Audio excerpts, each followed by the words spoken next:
15 million members, empowered to learn, to grow, to harvest, to lead, to dream.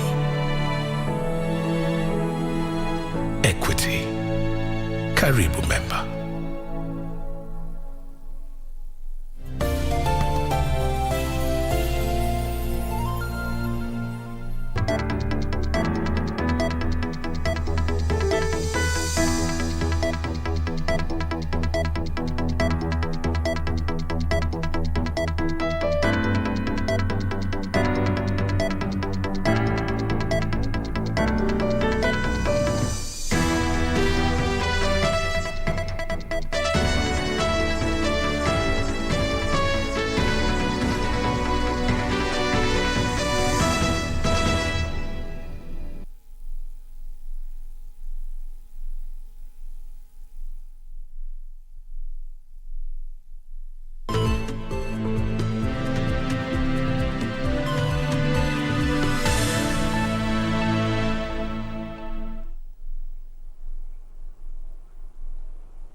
Good afternoon. It is the 8th of July, 2022. We do come to you live from the broadcasting house here at the heart of Nairobi City. But we are also live on Facebook, on YouTube, and on Twitter at KBC Channel 1.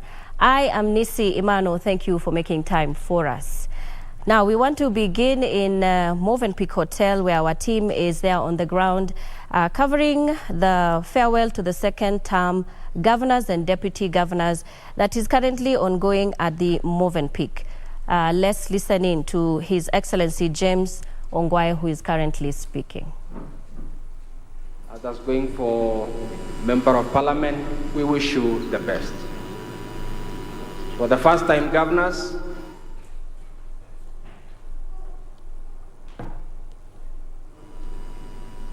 I take this opportunity to wish you great success in your re-elections. May God bless all of you. Thank you very much. Asanteni sana. Thank you very much, DG. You didn't tell us what you intend to do, but we also wish you well in your journeys. It's now, ladies and gentlemen, my distinct honor and pleasure to invite somebody who has been close to devolution, and you all must agree that he is the best cabinet secretary that we have had in charge of devolution.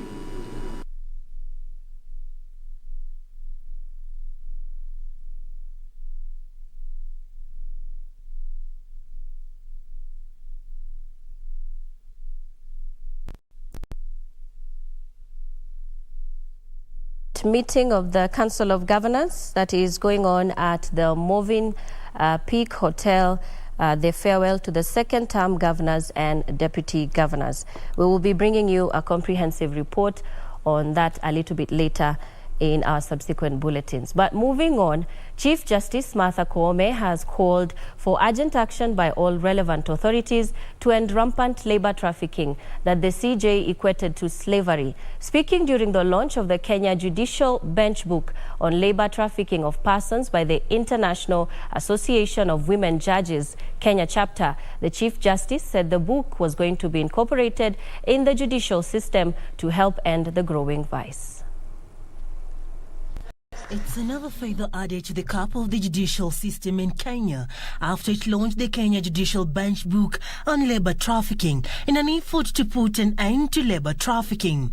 Chief Justice Martha Koome, while commending the International Association of Women Judges, Kenya chapter, for seeing the idea to fruition, said this is going to expedite the many cases of vulnerable persons who have fallen victim to the global vice. This bench book, which we are launching this morning, has shown great sensitivity to the abused women, children, and other vulnerable persons whose suffering we should never lose sight of.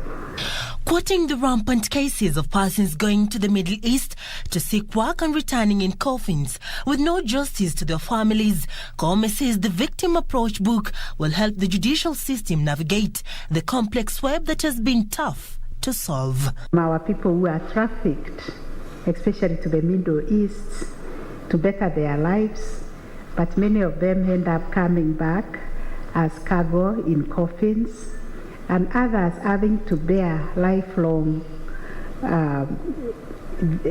evidence of violation. The International Association Women Judges Kenya Chapter President Justice Agnes Migori reiterated her sentiments, saying previously the system has been blocked with corruption, inadequate evidence and lack of cooperation, making it hard for the victims to find justice. The Kenya Judicial Bench Book on Labour Trafficking is a breath of fresh air in efforts to nip human trafficking at the bud.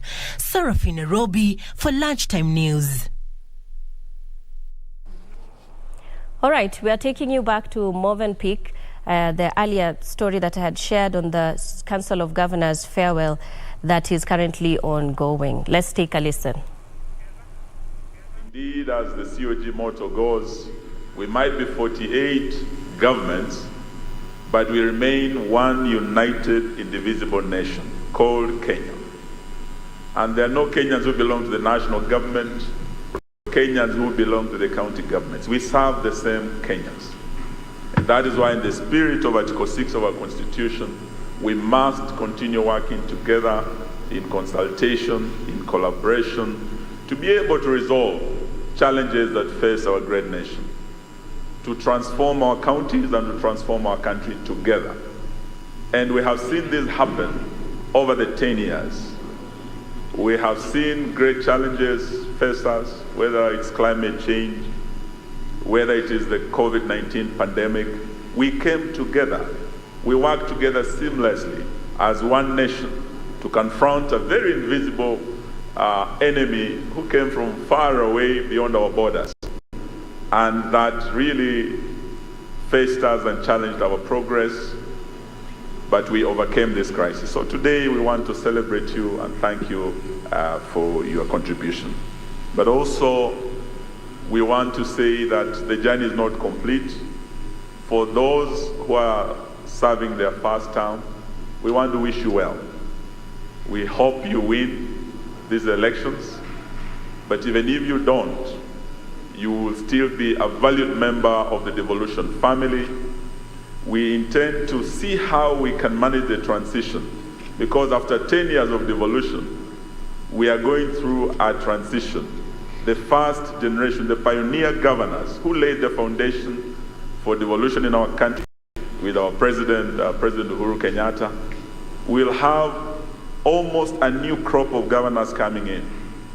And that is why, as we meet here today, we want to thank our development partners and to say that we need to prepare for that transition so that we work together with the new crop of governors who will be coming in.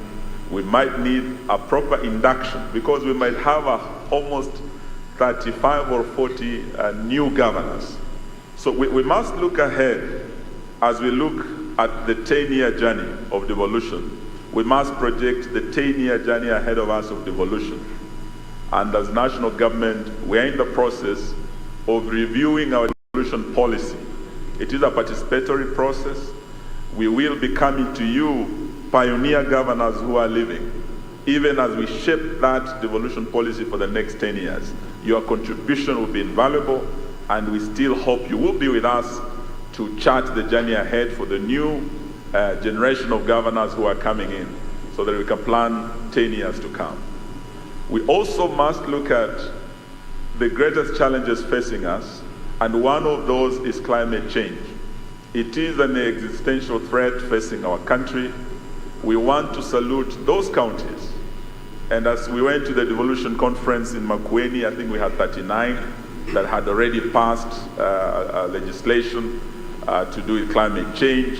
Those who have set up climate change funds, we must congratulate you. I heard from CAF that the number has gone up to 44, but we want to urge those who have not to ensure that we prioritize the issues of setting up our climate change funds and the necessary...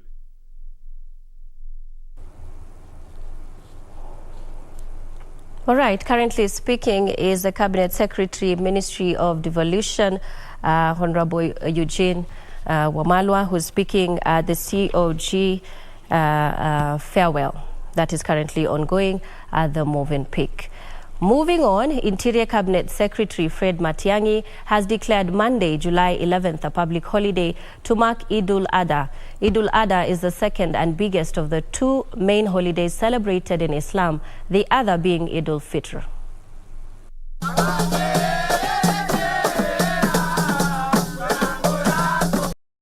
As Muslim faithfuls across the globe prepare to celebrate Eid, the government has declared Monday, 11th July 2022, a public holiday to mark Eid-ul-Adha. Eid-ul-Adha simply translates to holiday of the sacrifice and is the second and biggest of the two main holidays celebrated in Islam, the other being Eid-ul-Fitr. The holiday honors the willingness of Ibrahim to sacrifice his son Ismail as an act of obedience to Allah's command. The tradition for Eid-ul-Adha involves slaughtering an animal and sharing the meat in 3 equal parts for family, relatives, friends, and for the poor people.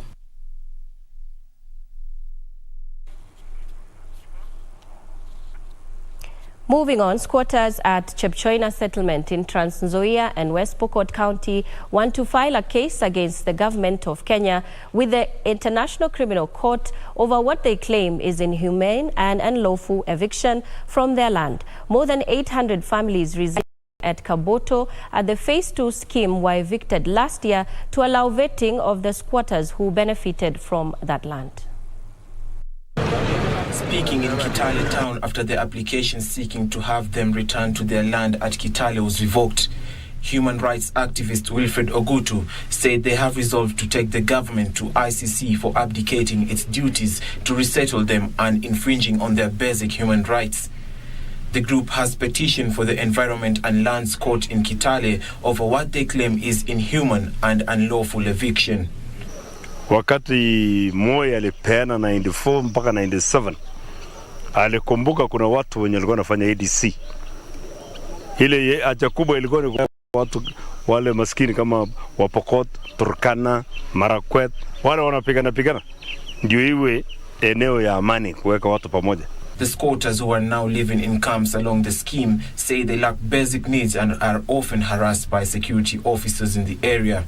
Hii serikali tumelia kila mara kuambia hawa saidia sisi wanyonge, lakini tumeona hakuna usaidizi. Tukikuja kotini tunapuchwa nje, tukienda wapi tunapuchwa nje. Je, mtu kama mimi msee namna hii naweza ongea uongo? This comes as leaders from the region led by Kapenguria MP Samuel Moroto accuse some government officials of land grabbing, calling on the Land Cabinet Secretary Farida Karone to intervene and resettle the squatters.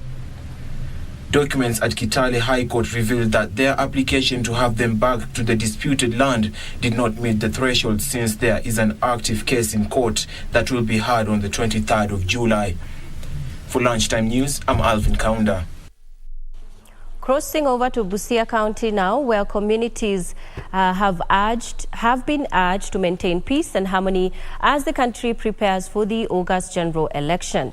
Busia Deputy County Commissioner Kipchumbo Ruto, who led a peace walk in Busia County streets, urged all leaders to promote the peace initiative and not to misuse the youth in this period. Stakeholders from the non-governmental organizations stressed the significance of peace during such a time and appealed to attendees to preach the message of peace and amity in their respective counties. Ani kabla, wakati na baadaye uchaguzi. Sisi ni watoto wa Adamu na Eve. Na election is not a matter of life and death. Lazima tupige uchaguzi kulingana na mujibu na matakwa ya katiba. Vijana wasitumike wakati huu vibaya, vijana wadumishe amani, na wale viongozi ambaye wanataka kuchaguliwa pia tunawahimiza wadumishe amani ili kura ziwe za amani na watu wajitokeze wapige kura kuchagua viongozi wao. Sisi tunatembea siku ya leo kuhimiza amani. Tunaomba amani, kila mtu awe na amani. Wakati wa kupiga kura ukifika tuwe na amani. Kwa ajili mwenye tutachagua atakuwa wetu, mshindi atakuwa wetu, mwenye atashindwa atakuwa wetu. Meanwhile, a German conservationist residing in Malindi is protesting poor waste management in the resort town, terming it an eyesore that is lowering the status of the town. Pirelli, who owns the El Magiro Conservation Center in Mere, has called for a total ban on plastic straws and plastic bottles in the area. She also wants the national and county governments to enact laws that would prohibit reckless dumping of waste. It's up to the people. We have to learn to stop this, and the only way to stop it first is to make a law that it is not allowed to throw things on the floor anymore. You are grown-ups, and teach your children better, and the schools teach the children. There's a lot of changes we can do. I am fed up. I am fed up of every day I'm falling down, I'm sliding, karatasi tupo, careless, somebody is opening something, you just take it, you throw it, you use it one time. When are we going to ban this kind of things? Why are we using straws? Nonsense. And then you just use it and you throw it away. That's bad. Laikipia County government has begun to distribute checks worth over 35 million shillings for bursaries to vulnerable learners. The bursary kitty will be shared in all the 15 wards in the county on need and population basis. Governor Nderitu Muriithi, who issued the checks, noted that over the past 5 years, the county has distributed over 180 million shillings to 39,000 learners. Speaking during an event held in Olmoran Ward, Governor Nderitu Muriithi noted that many parents were unable to raise the school fees, and therefore bursaries will assist the needy students resume to school next week. He further said that in an effort to improve learning at the nursery level, the county has employed 512 teachers. Hapa katika Vocational Training Center yetu ambapo tuko leo hapa katika mji wa Sipili, tumelete cheki za 2,148,000. Pia watoto watatu wamepata full scholarship, yani tunasomesha kutoka form 1 mpaka form 4. Katika miaka minne tumeweza kudistribute bursary ujumla wa milioni 180. 180 million has gone towards bursary, na tumeweza kupeana every year except ile mwaka shule zilikuwa zimefungwa kwa sababu ya mambo ya COVID. Elsewhere, Kiambu County residents have hailed a political shift from the Kenya Kwanza Alliance to Azimio la Umoja One Kenya Alliance, as the area was believed to be the backyard of United Democratic Alliance previously. Addressing the press after Azimio la Umoja One Kenya Alliance rally in Wangige, Kiambu County, the electorate said that there is a paradigm shift in the region that was previously believed to be United Democratic Alliance zone. They also praised the Azimio Oka Manifesto, saying they have outlined their needs and they are optimistic that they will bring change if they win the August 9th general elections.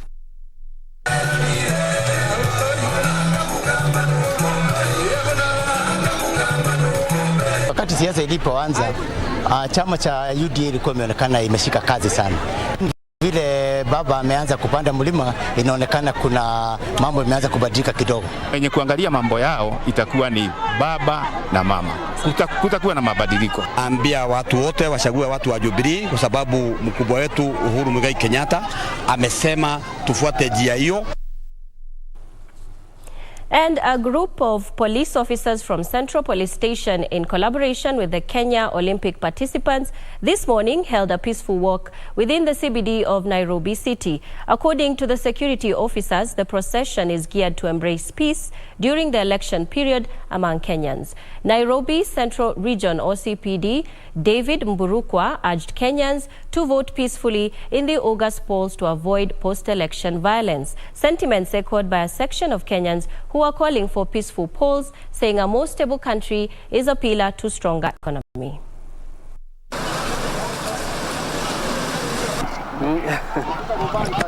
Okay. Nikiwa hivi. Yes. Sisi tunataka amani na tunahubiri amani.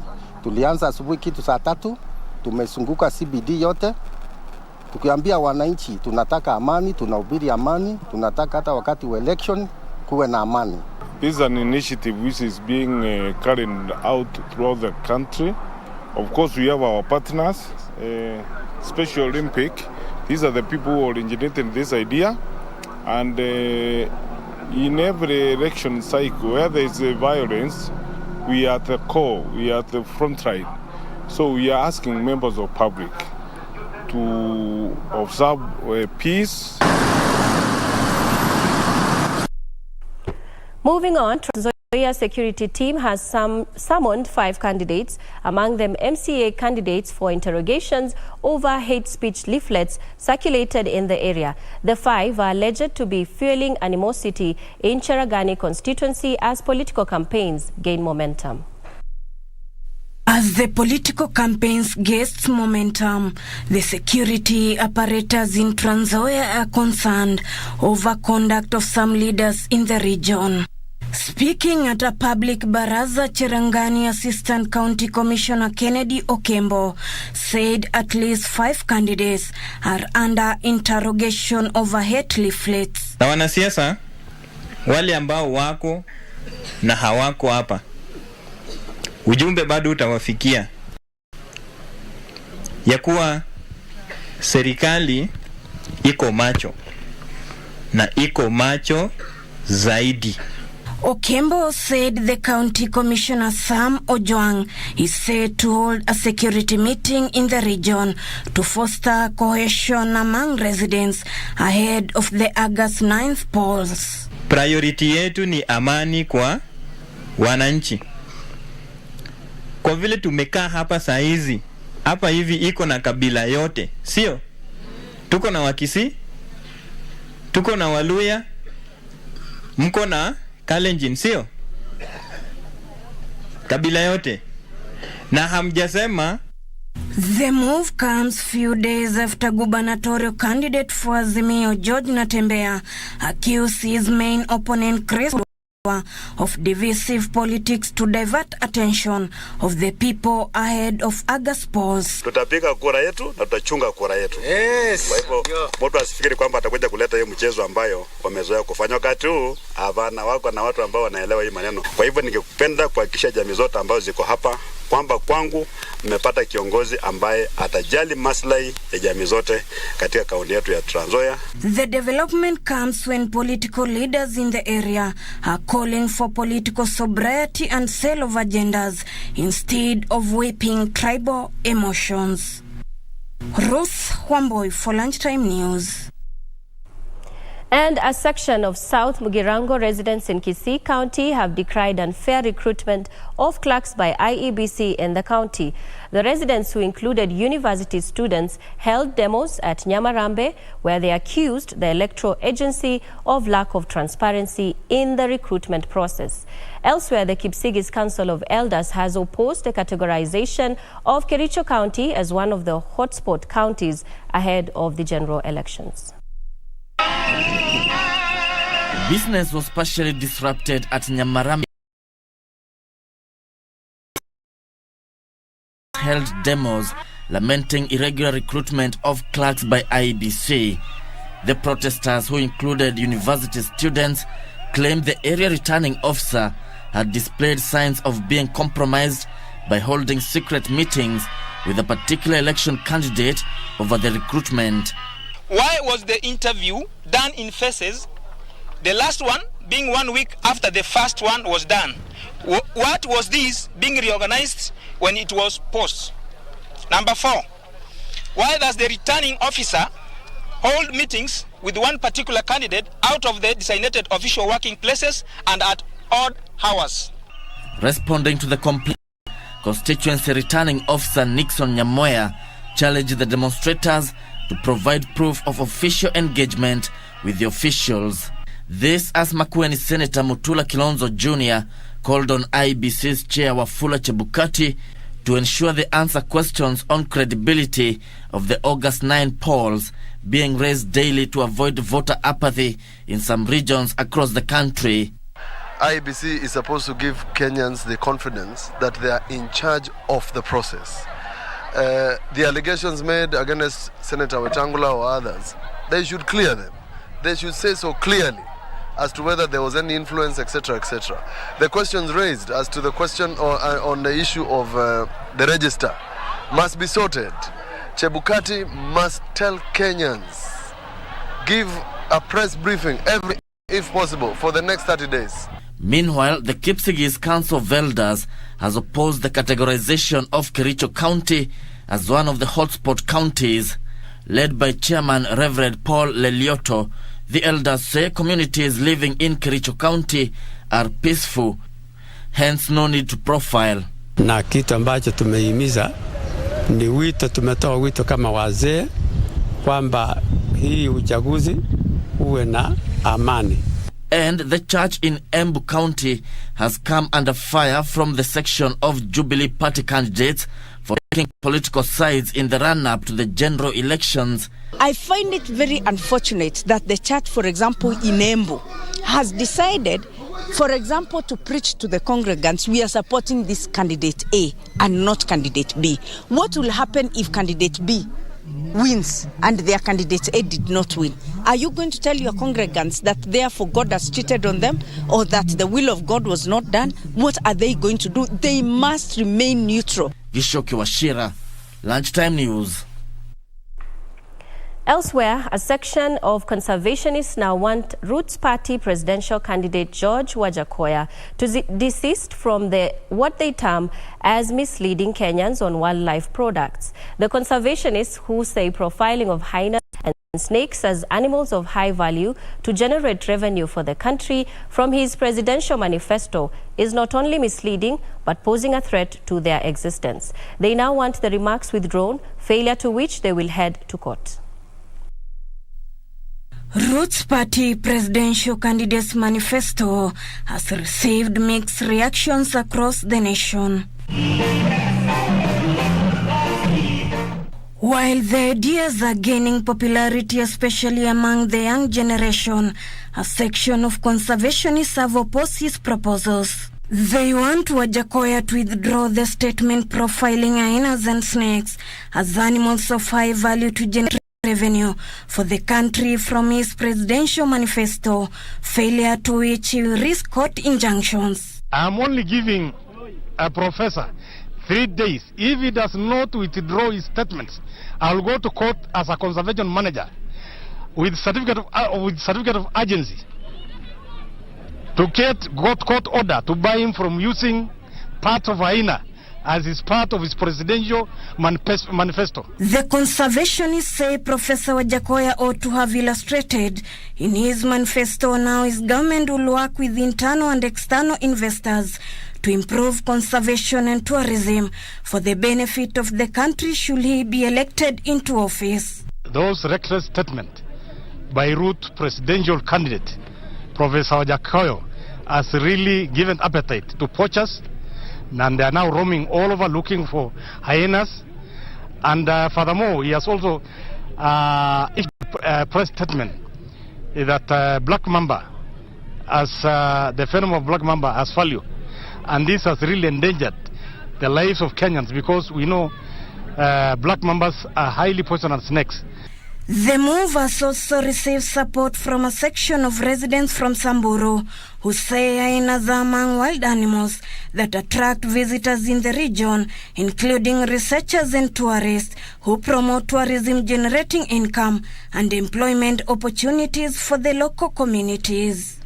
Kwa hivyo mtu mwenye anaweza tumia nembo ya fisi ama maneno mengine kuhusu fisi alafu anaitumia kwa vibaya kujaribu kumaliza tamaduni, huyo mtu fadhali tumkatae kama wakaaji wa Kenya na wenyeji wa nchi. Tuna condemn kama wachungaji na haswa wakaaji wa Samburu County kwa sababu fisi liko na maana sana. Hata fisi unaona wazungu wanatoka wilaya wanakuja sanctuary zetu kama zile za Archers Post, wanakuja zingine zote kwa sababu wanapokuja wanaleta fedha. Time for us to take a quick break on lunchtime news, but more news on the other side of this break, including business and sports. Do stay with us.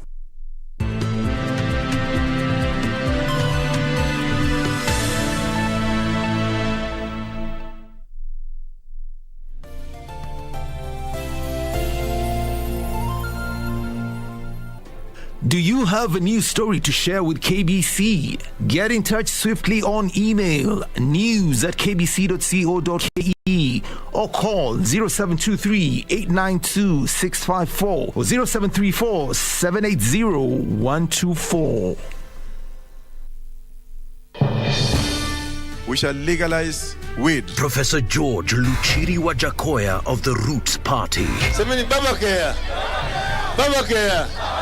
Raila Amolo Odinga of the Azimio la Umoja One Kenya Party. Unajua mimi sina pesa ya serikali ama ya kashfa. David Mwaure Wahiga of the Agano Party. And hakuna kura ya hasla mtaiba. William Samoei Ruto of the Kenya Kwanza Alliance. Presidential Debate 2022. Do not adjust your sets.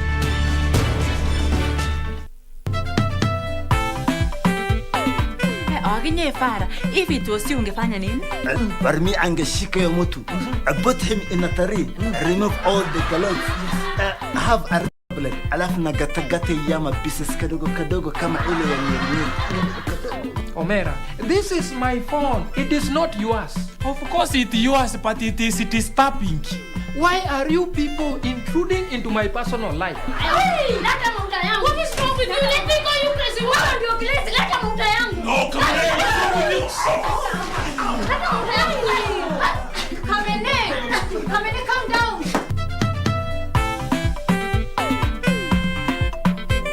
Differently. Once you already have like an LPU evidence that you're able to deliver, somehow you start getting into the system. So persistence in business is very important. Even if you're getting the small ones, as much as you're aiming for the higher ones, the small ones are a source of encouragement.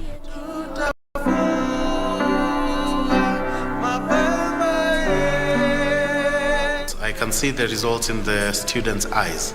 I can see the joy that music brings to them, and that completes me. We're differently abled, differently.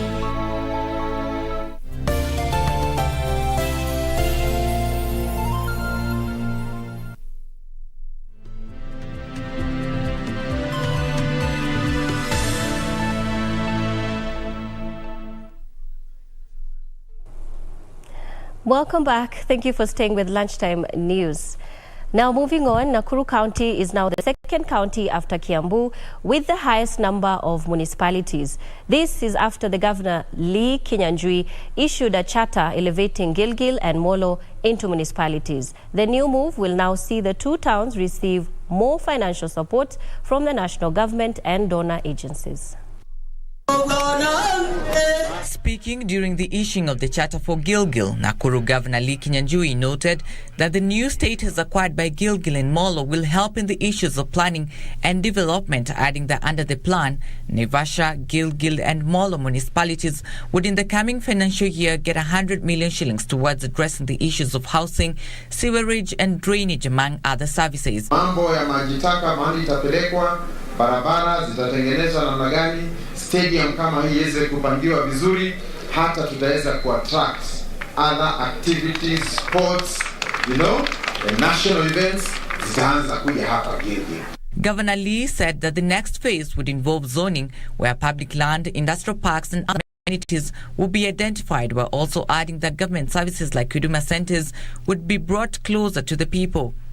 Sasa tungetaka Gilgil iwe inajisimamia kwa njia zote.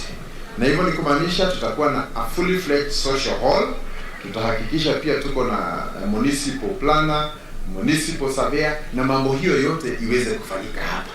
Na hata hivyo mmesema mambo ya Huduma Center and all the others, we are now going to bring it here. Okay? Ili wakaaji wa Gilgil isiwe kwamba wanabidi kwenda mahali nyingine ili waweze kupata huduma, na inaweza ikapatikana hapa kwetu. Gilgil Member of Parliament Martha Wangari hailed the that it would ease the burden of the constituency leadership as the challenges of poor drainage and sewerage would now be addressed by the national government. Walikuwa wanatuita kijiji. Sasa tutakuwa watu ambao wamekomaa, kura itaweka pesa, World Bank itaweka pesa, na mahali wanaweka pesa, hapo ndo watoto wetu wanapata makazi, ndo wanabiashara wetu wanainuka, na ndo hata watu wa Gilgil wanaanza kujivunia kupata hii manispaa. The elevation of Gilgil and Molo to municipalities now places Nakuru as the second county with the highest number of municipalities after Kiambu County. Trevor Ngendo, Lunchtime News. And parents have been urged to keep minors out of political rallies as campaigns continue to gain momentum ahead of next month's general election. Machakos Sub-County Children's Officer Emily Kimanzi said it is wrong and very risky for children to go to political rallies, urging parents and teachers to ensure that children remain at home or in school for their safety.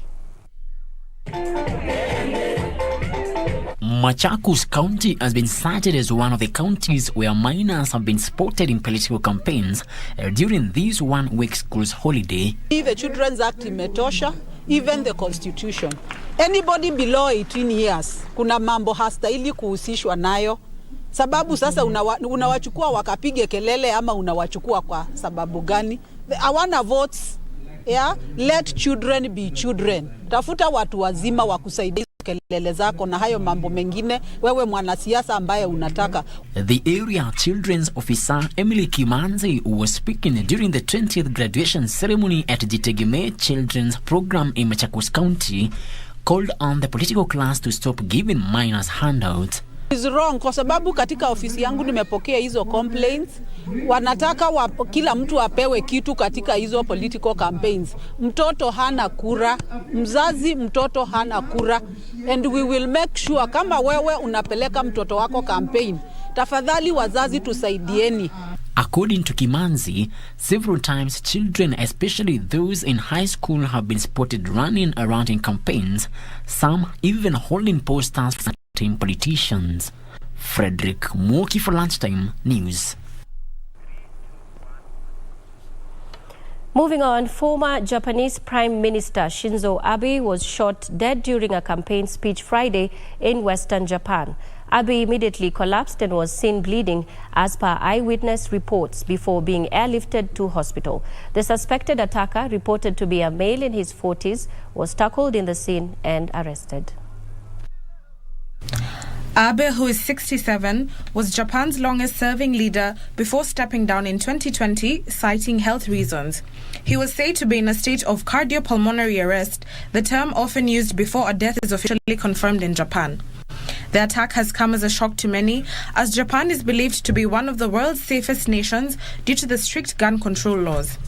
Current world leaders have condemned the assassination attempt. Current Japan Prime Minister has termed the incident as malicious and barbaric, while UK Prime Minister Boris Johnson says he is utterly appalled and saddened.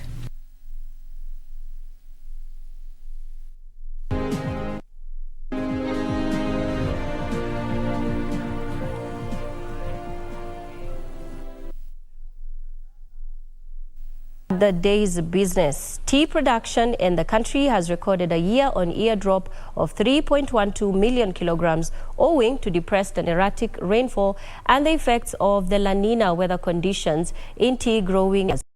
The Tea Board of Kenya says the adverse weather was more prevalent in the East Rift counties of Kiambu, Murang'a, Nyeri and Kirinyaga, where the first half of April, which is usually a peak month of the long rains, was characterized by dry weather, forecasting dreary outcomes even in the coming year.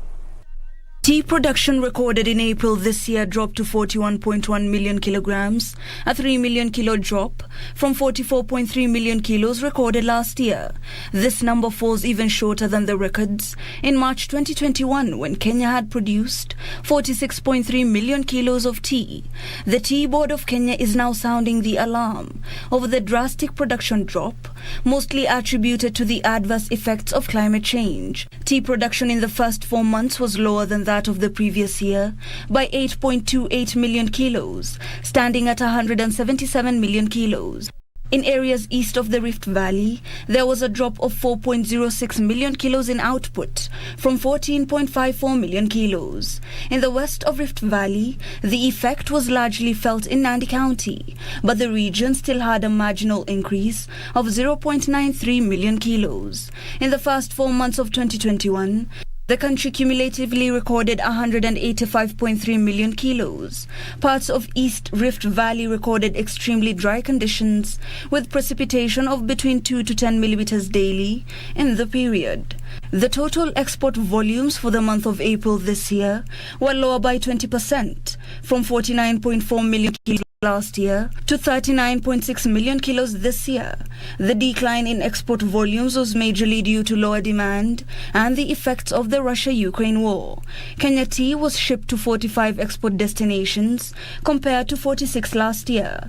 Local tea sales also dropped, with TBK reporting a 4-month cumulative decline from 11.3 million kilos to 10 million kilos. TBK says due to depressed rainfall recorded in March and April this year, the trend is likely to continue throughout the rest of the year. Hibak Said for Lunchtime News. And digital loans have gone up by 20% starting the 1st of July this year. The new rates follow the 20% excise tax on all microloans offered by digital lenders under the new Finance Act. A statement by the Digital Lenders Association of Kenya has said its members that are currently licensed under the new digital lending regulations and those that are yet to get an operating license will be required to remit the excise tax to the Kenya Revenue Authority on behalf of borrowers from the 1st of August 2022. The lenders say small businesses dependent on short-term loans to transact will be the hardest hit, as the new tax will be loaded into the pricing transferred to the consumer as a cost. A report by Digital Lenders released early this year shows that 13% of Kenya's populations have taken digital loans from more than 120 digital lenders operating in the country. As of April 2021, the lenders were disbursing over 2 billion per month in loans. Treasury proposed to tax digital lenders in a bid to show up revenue after developing regulations to govern the industry. A statement by the Digital Lenders Association of Kenya has said all its members currently licensed under the new digital lending regulations will be required to remit the excise tax to Kenya Revenue Authority on behalf of borrowers from the next month. The current Excise Duty Act defines other fees to include fees and commissions from licensed lenders, meaning any fees, charges or commissions charged by financial institutions relating to their licensed activities. This widens the bracket on cost, meaning the borrower will be charged more when the financial computation is done. The deduction will, however, not include interest on a loan or return on a loan, or any share of profit or any insurance premium or premium-based or related commission specified in the Insurance Act or regulations. Therefore, interest is excluded from the deductions. Reporting for Lunchtime News, I am Teresa Mutai. As demand for Kenya's coffee rises, farmers have been urged to venture into and increase production. This comes after Kipkelion Farmers Cooperative had a supply deficit, failing to meet demand from South Korea. The cooperative society, comprising of over 9,000 smallholder farmers in Kericho, Nandi and Bomet counties, has received assurance from the investors of good prices for coffee beans if they are valid. South Korea is the 5th largest consumer of coffee, with 170,000 metric tons per year, previously buying its coffee from Colombia and Brazil. The country last year shifted its focus to Kenya as a supplier, striking up a deal with Kipkelion Cooperative Society that saw smallholder farmers directly engage in trade with the importers. This earned the cooperative 105.1 million shillings after dispatching the first batch in March this year. Kenya produces 40,000 metric tons of coffee annually, which falls short of the demand as buyers looking to Kenya are on the rise. Good Beans South Korea CEO William Kang says good quality coffee is on high demand and coffee farmers should increase production as the market is readily available. That is the way where the farmers are going to get real benefits from farming. It is you as private farmers and them as private buyers. And they start having conversation on the web. And that what led now to this so-called sale of coffee to Nakuru. County government stakeholders now say farmers have benefited immensely from the returns as they were previously frustrated by middlemen in the trade. Hibak Said for Lunchtime News.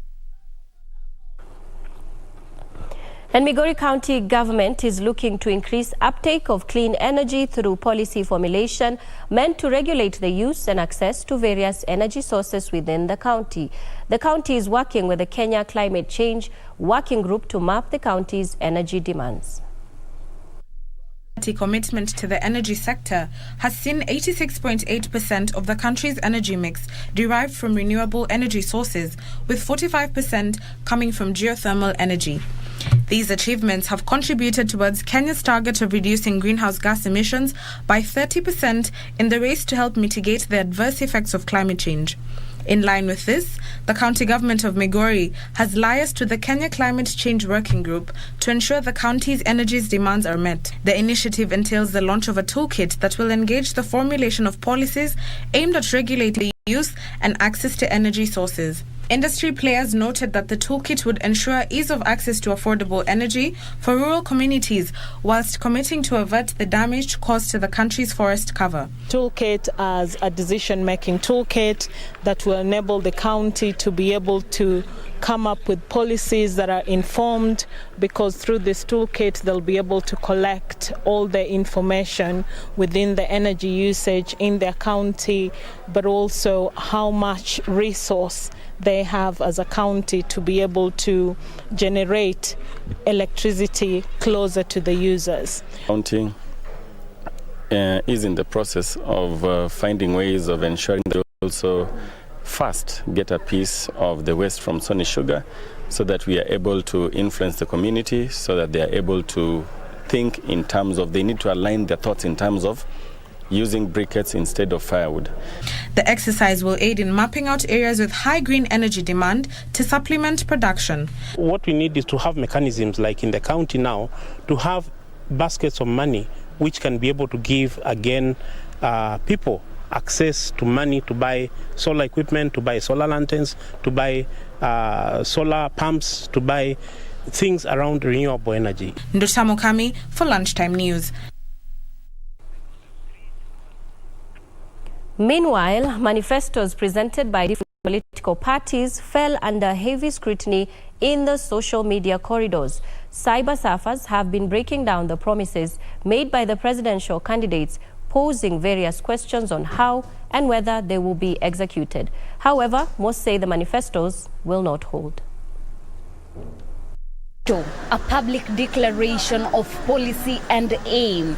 But what is netizens' take on the various manifestos launched by presidential candidates?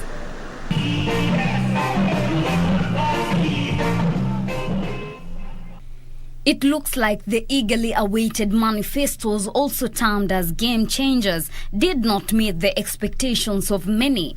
Keyboard warriors are questioning the credibility of the manifestos, wondering if they will be executed, or are they empty promises to get the promisers to the house on the hill?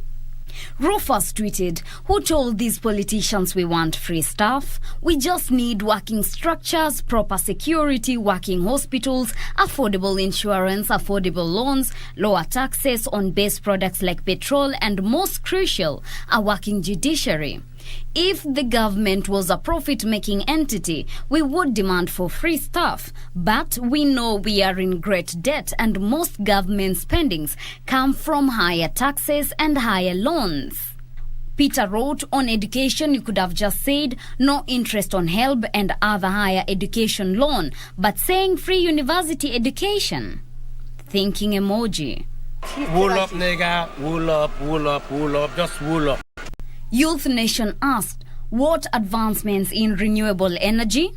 Coin dealer tweeted, "I am yet to hear anyone talk of better government service delivery, such as smooth ID and passport acquisition." Oh my God!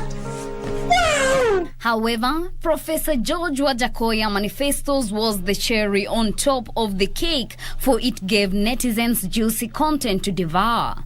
Although the skeptics are wondering if his 10 commandments are enough to make him the chosen one. David asked, "Okay, experts, can he do that? Does he even have the power to do half of that list?" Jasper, despite having numerous degrees, no mention of education in his manifesto. Seems there will be no schooling in his regime, just agriculture like Bangi. Defla tweeted, "Nishukishe hapo kwa suspend the constitution." Damn! Crystal, he really has high ambitions. Say what? Abdullahi tweeted, "Mmesahau ile ya fisi. Asenath, wacha tu nicheke."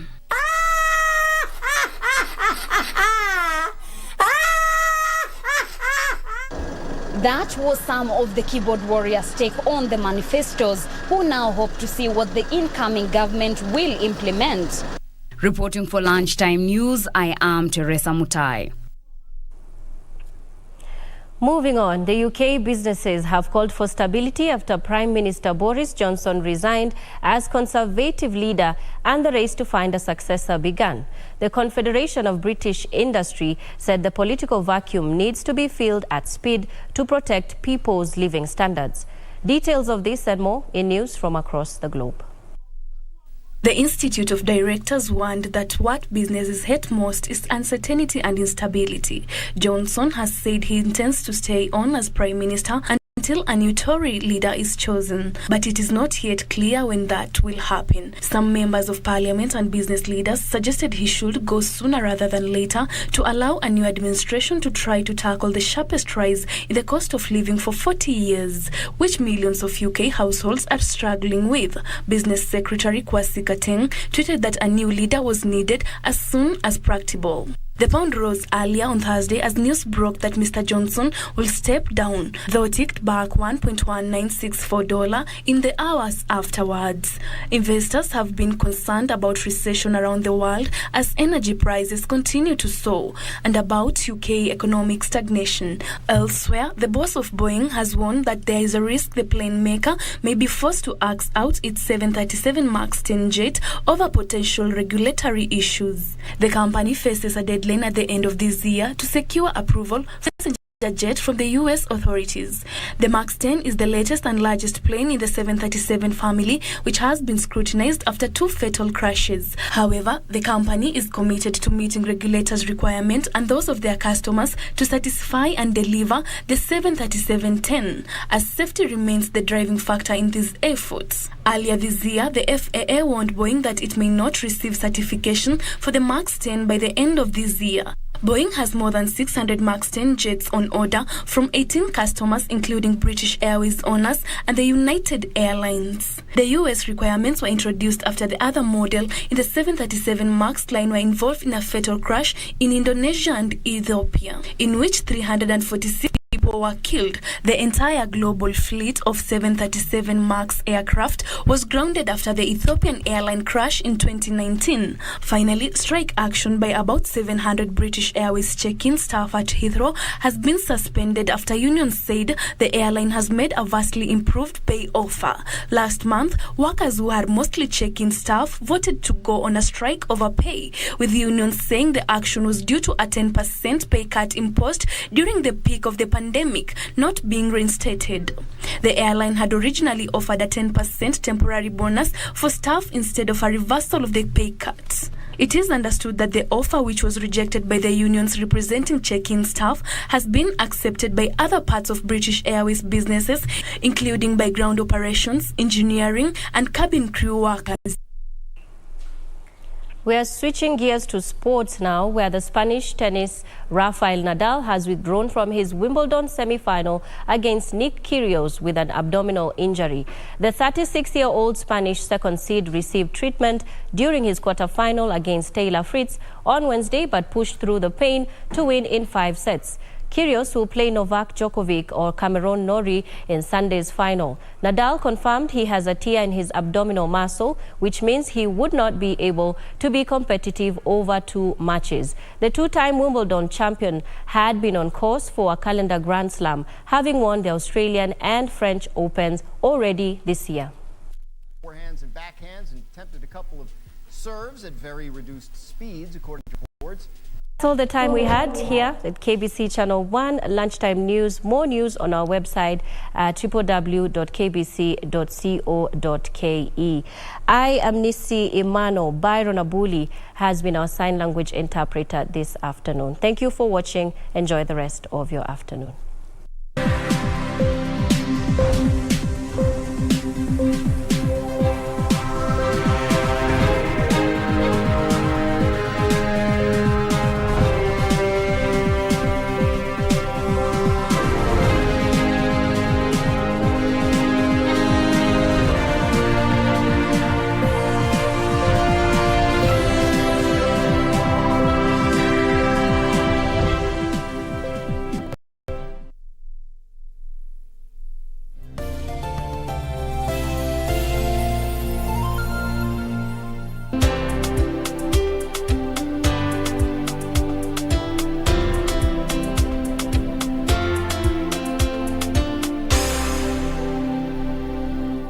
Ulimi na mafikira kama sikiza tune kwenye simu yako, bonyeza *811 *815 Hey, my friend, ulimi ni kama msumari na mafikira ni kama nyundo. Hizo vitu mbili zikishikana, zinaweza jenga ama zinaweza bomoa. Haki na sita tafadhali. Hebu fikiria hiyo kitu nataka kuniambia kabla nishike hii simu. Kama unataka kunibomoa, toa hiyo simu kwa masikio. Unaona hiyo kitu ya red?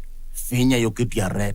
Kupata ulimi na mafikira, bonyeza *811 *815 *811 *815 We shall legalize weed. Professor George Luchiri Wajakoya of the Roots Party.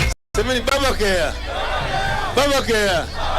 Raila Amolo Odinga of the Azimio la Umoja One Kenya Party. Unajua mimi sina pesa ya serikali ama ya cashback. David Mwaure Wahiga of the Agano Party. And hakuna kura ya hasla mtaiba. William Samoei Ruto of the Kenya Kwanza Alliance. Presidential Debate 2022. Do not adjust your sets.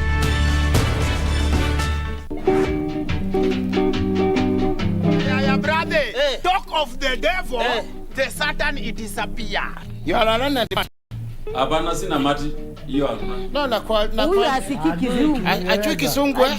Kwani amesahau ile kitu alifanya? So kielele ni nini mmeleta hapa kwa koti? Kielele. Please can you move walk out? Wewe anajifanya ofisa ya KRA, wewe anaita mimi kielele.